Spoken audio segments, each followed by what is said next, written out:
नमस्कार दोस्तों, किताबों की बात बुक टॉक में आज हम बात करेंगे युवाल नोआ हरारी की प्रसिद्ध पुस्तक होमो सेपियंस एक संक्षिप्त इतिहास के बारे में।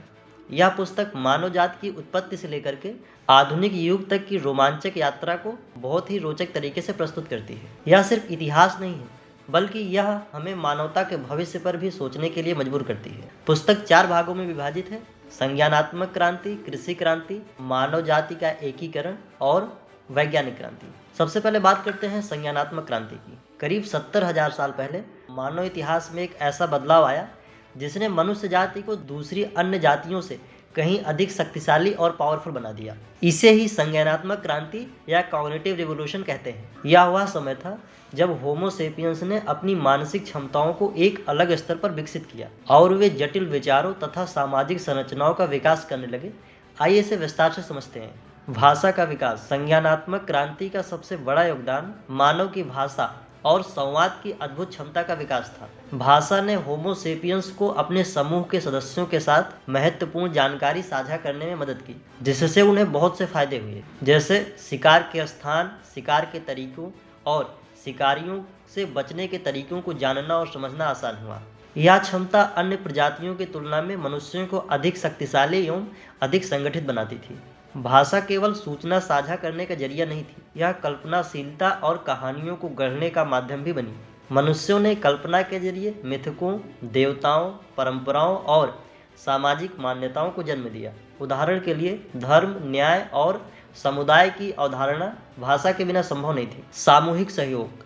मनुष्यों ने भाषा के विकास के साथ साथ सामूहिक सहयोग की अद्भुत क्षमता विकसित की। अन्य जानवर जैसे बंदर या शेर छोटे समूहों में रहते हैं, लेकिन मनुष्यों ने सैकड़ों और हजारों लोगों को एक साथ संगठित करने की कला सीखी। इस सामूहिकता ने समाजों, साम्राज्यों एवं सभ्यताओं की नींव रखी। उदाहरण के लिए प्राचीन सभ्यताओं का विकास बड़े पैमाने पर सहयोग के बिना संभव नहीं था। सामाजिक संरचना।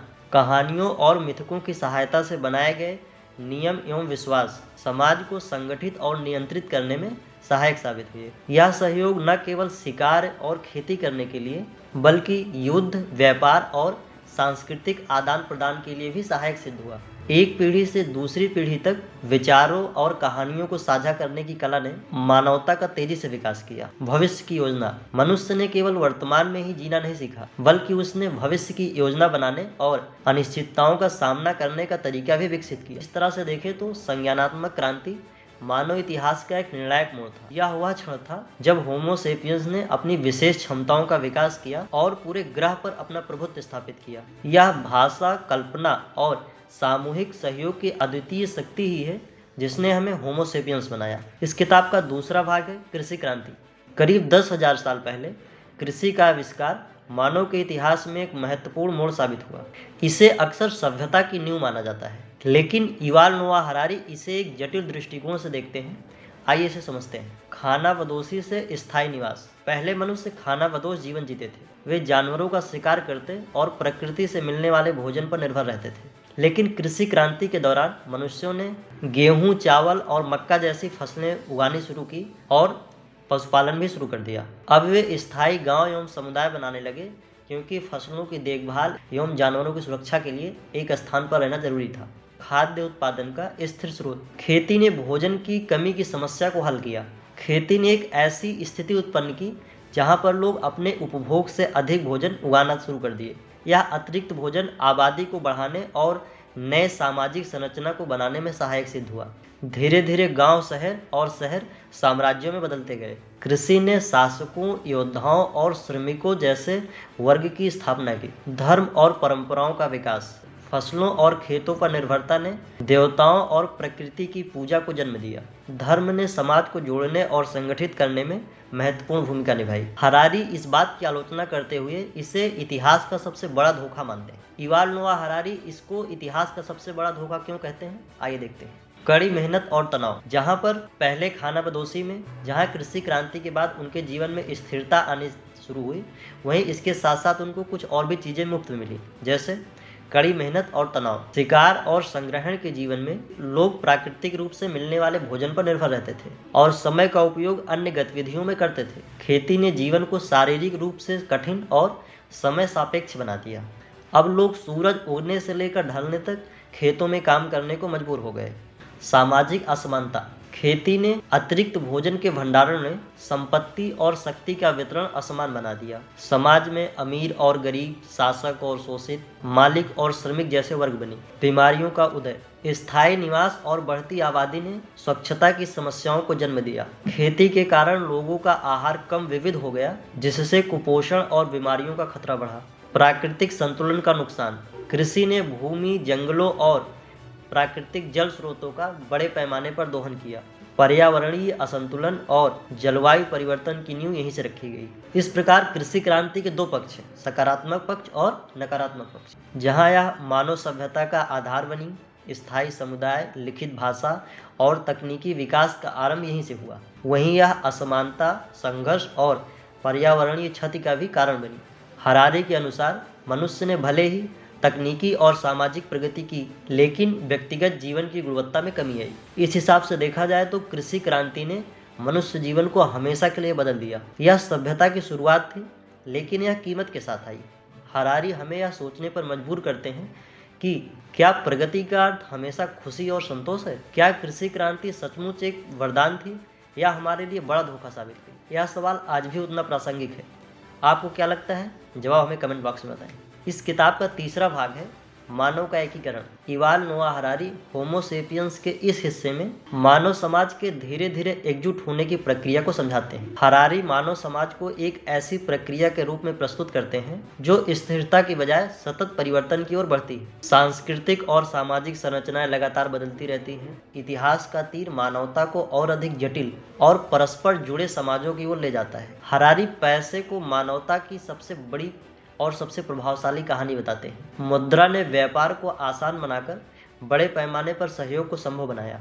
इसके माध्यम से अनजान लोग भी भरोसे के साथ लेन देन कर सकते हैं। साम्राज्यवादी आकांक्षाएं, साम्राज्यों ने मानव जाति के एकीकरण में बड़ी भूमिका निभाई। साम्राज्यवादी विस्तार ने संस्कृति, भाषा और विचारधारा का आदान प्रदान किया। हालांकि इस प्रक्रिया में बहुत बड़े पैमाने पर शोषण और हिंसा भी शामिल रही। मजहब का सिद्धांत, धर्म ने बड़े पैमाने पर समाजों को नैतिक मूल्य और सिद्धांतों से जोड़ा। हरारी धर्म को एक साझा मिथक मानते हैं जो मानवता के सह अस्तित्व में मदद करता है। प्रमुख धर्मों ने सहिष्णुता और असहिष्णुता दोनों के उदाहरण पेश किए। सफलता का रहस्य, हरारी सफलता को ऐतिहासिक परिस्थितियों और सहयोग की क्षमता का परिणाम मानते हैं। मानवता ने अपने साझा विश्वास और लचीलेपन से बड़ी उपलब्धियां हासिल की है। यह अध्याय मानवीय जिज्ञासा और